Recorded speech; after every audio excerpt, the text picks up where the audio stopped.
Okay,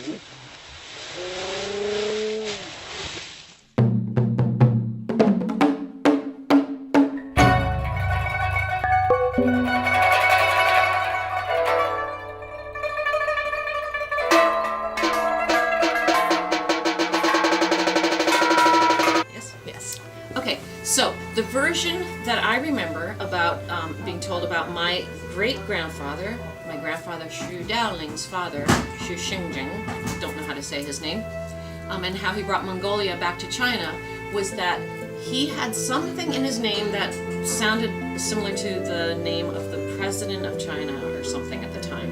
And so he flew a flag with his family name, but to the Mongolians it looked like that was the president or the king or something of China.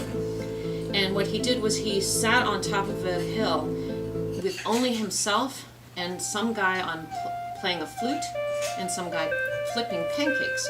So he sat on the hill with these 3 chairs and put up a little tent. So there's one guy flipping pancakes, the other guy's eloquently playing the flute. That's completely wrong, B. The family is a Qinshu playing family. He was playing the flute, and they were so impressed with his music and his. Supposed to play the flute. I'm the flute player, for goodness sake. No, because he was saying all this beautiful flowery poetry. How could he be saying the beautiful flowery poetry at the same time playing the flute? Come back to our land. He was. Wait, how can I talk while I'm playing the flute? Come by, flute player. I think I'll enjoy your playing. You're more in tune anyhow.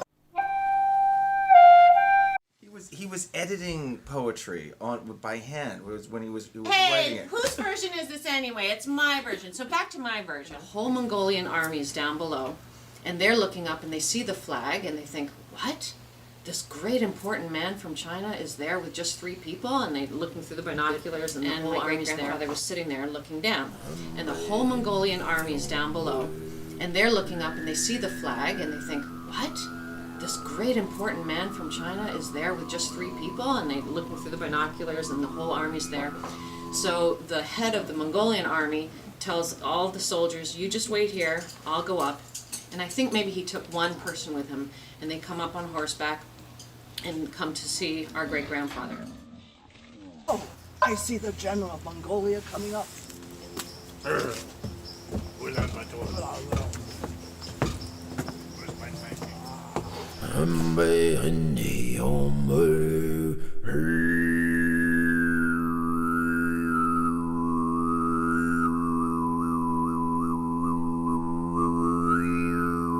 Great-grandfather says, welcome, please have a seat. We're going to make you some pancakes. And while the flautist played some beautiful music and flute, our great-grandfather, in beautiful, eloquent poetry, appeased to the general of the Mongolian army, saying, you, Mongolia, are our child, our heart of China, and we are incomplete as a country, we're incomplete as a family without you. And we kind of wooed them with words to please come back to the fold of China. I am very glad that you have come, because you know what? Mongolia was always a part of China, and you, like the prodigal son, have returned to us and bring us great joy. Won't you have a little pancake? Yeah, Bob. Yes, let us have peace, and you will become part of China once again. Yay! Welcome. Welcome indeed.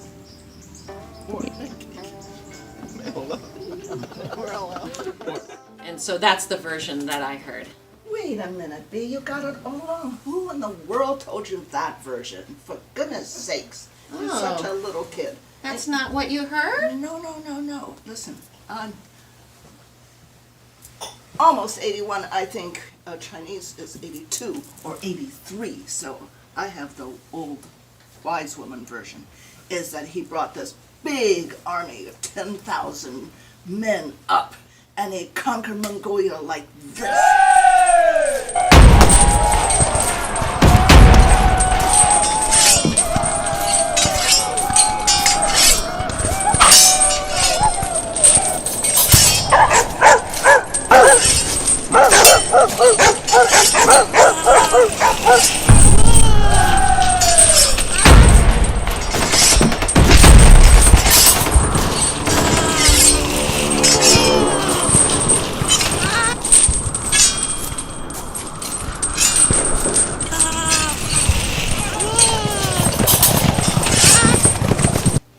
and then he invited his enemies for dinner, and they sat at the table and they thought, oh, we're gonna make peace. 欢迎欢迎啊，这是很好吃的东西。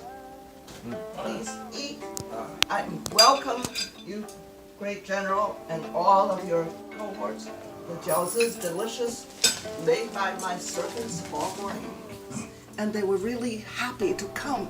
And then he cut off the left ear of his enemy. I think I will chop off his ear. That's our grandfather. Ha ha, big joke on him.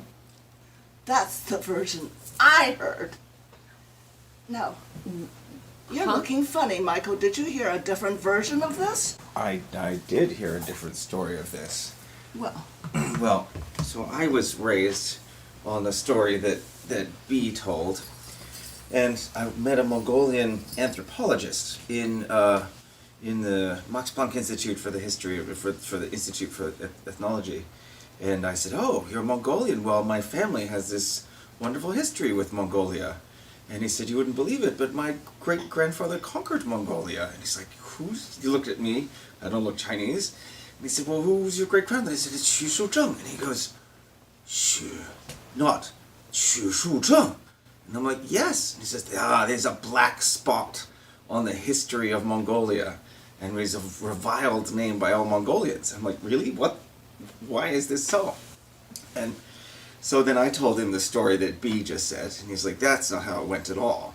And what he said is, yes, he was the general of the northern frontier, and in 1918 he came up with his troops, and at that time Mongolia had, like the rest of China, had been freed from imperial rule, and Mongolia was fledgling state, trying to forge its new destiny, and they were going to become independent, and they seceded from China, and the Chinese wanted to get Mongolia back because Mongolia was a border territory with Russia, and there was a lot of fear that the Mongolians would side with the Russians, and then there would be trouble for China. So Xu Shizhong was sent up, and of course he had the same surname as Xu Shicheng, who was the premier of China at the time. And so he was taught to be a very serious man, and so he went into the capital, Urumqi, and he held a referendum about whether or not to return to China, and it was a political vote, and this was through this vote that he was known as having conquered Mongolia without spending a single bullet. But before the election, he sent his troops around and captured all of the princes and kept them in house arrest. I'm very sorry for the disturbing your reading, sir. I hope you're enjoying your stay here. And your meal. And I need to tell you something. Yeah?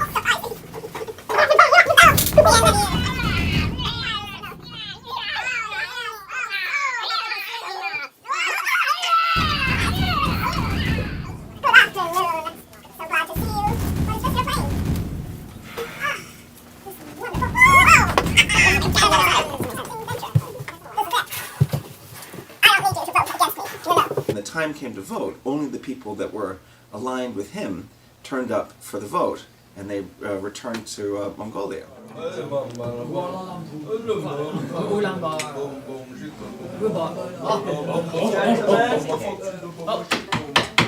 it seems that various princes are not able to show up, and therefore we will just have you, who happen to agree with me, vote. I'm asking all of you, raise your hand if you think Mongolia should rejoin China. Oh, yes. Yes, good. It's unanimous. Very wise. You will be so pleased. Yes. Now, Jiangzi. He ruled Mongolia for 2 years until 1920, when his sort of supporter Duan Qirui fell from power, and then he was pulled back to Beijing to sort of manage defenses in northeastern China. Huh. Wow, did you hear? Wow. When he was in charge for those 2 years, they had a constitution that had just tons of amendments, and he went, "This is stupid, it has way too many," and he changed it to like 6. He said, "This makes it much easier. And he built roads, he opened banks, so that when I used to do research, whenever I was lonely, wherever I was, I would look up my grandfather and read about him. So in the encyclopedia, some they have him as a warlord who was this conqueror, and other ones said he was this great man who made Mongolia better because he had done all these good things about making the constitution much easier to follow, and that when he was pulled back, people were so upset that they withdrew money from the bank, and the economy was really shaking because they all loved my grandfather and your great-grandfather. So Yes. what is the real version? Was it the pancake and flute version, the chopping off of the ears, or the capturing of the princes? So chop off your ear! I need to tell you something Yeah. surprising.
Hum, bé, hình, hì, hồn, mơ,